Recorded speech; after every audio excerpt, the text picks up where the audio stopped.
Hello, and welcome everyone to our channel. Today, in this day and age of excessive greed and consumerism, this complex mechanism of demand and supply chains, based on human greed, fallacy of which is being exposed time and again by nature's laws prominent in recent times, a tiny coronavirus that has exposed the fragile nature of present-day artificial ecosystem of globalization. However, there are some saintly persons who are trending a different path. Born to French-Canadian, Roman Catholic parents, in the province of Ontario, His Holiness Bhakti Raghav Swami, following in the direction of his guru Srila Prabhupada's instruction of simple living and high thinking, along with a team of dedicated youth is leading the way of making cob houses for the Gurukul at Hebri in Karnataka, India. So today, we are going to learn the steps involved in making cob houses. There are 4 different types of natural mud building techniques: cob, Adobe, rammed earth and wattle and daub. Cob is the simplest and oldest mud building technique. This is primarily a mixture of the soil you dig for the foundation, some clay, cow dung, hay, cow urine and lime. Traditionally, mud structures have a high plinth to prevent waterlogging and a sloping thatch or tile roof that extends sufficiently to protect the walls from rain. In many parts of the world, including India, the roof is supported by wooden beams and it is made of thatch or bamboo matting with mud plastered on it. Mud walls are protected against damage from rain by applying mud plaster, consisting of local soil, or mud collected from village pond, mixed with bhusha, wheat straw, on outer walls, rendering with cow dung slurry. A decent cob house can be built for anything ranging around $4,000 to $10,000. However, the cost can vary depending on the climatic condition, location and the size of the house. Mud is a bad conductor of heat, so it prevents the flow of heat between surrounding and inside, thereby keeping the home warm in winter and cool in summer. Area preparation. First of all, compress the land using a roller device, and make sure you don't have soft areas that can sink in later.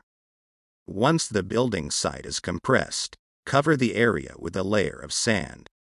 This will fill any areas that might be uneven and provide a nice flat surface.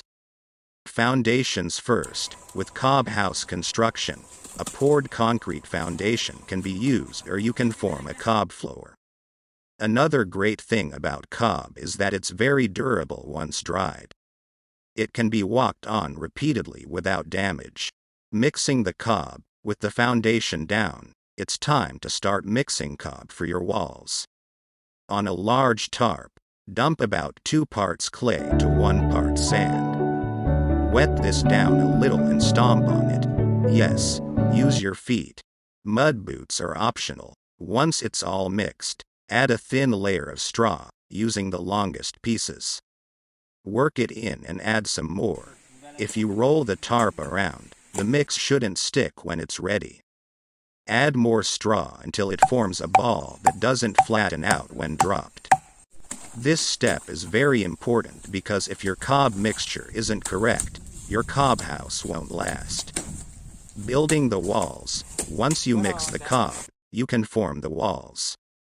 Form lumps with the cob, and put in a handful at a time, smoothing it out as you go. Cob should not be slapped on, as this will draw moisture out of the walls. You want it to cure naturally. Be sure to keep the sides straight so they do not become thinner at the top and take on a pyramid shape. As you add new layers, poke some holes into the top. Then, when the next layer is added, sink the bottom of it into the holes for more stability. You can also add rebar or bamboo poles if it's a smaller cob house structure. If you are incorporating electricity, lay some metal conduit out, where you want it, and work it into the walls as you go. The same can be done with plumbing. You can work on the cob for months before you are done, or have a cob building party and invite many hands to help. The best thing is to do about a foot a day, then work on another foot the next day. Unlike concrete, you can add wet cob on top of dried cob.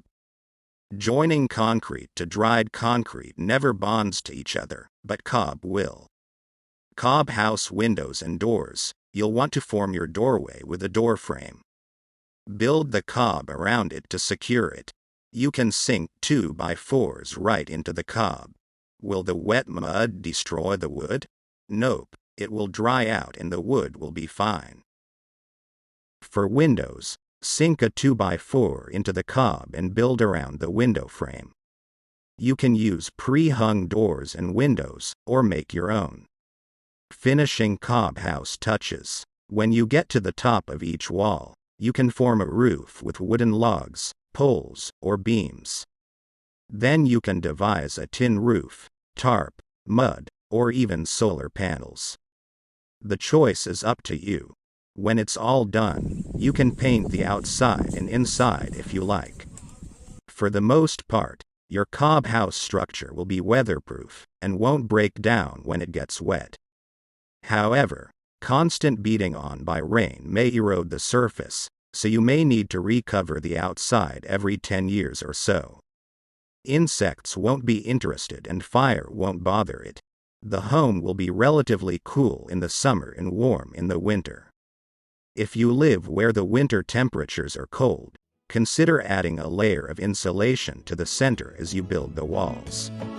If you're intrigued by the idea of building with cob and would like to learn more, or you would like to visit such place in the video, please write in the comment section or contact me below. If you liked the video, please like, comment, share and subscribe to the channel.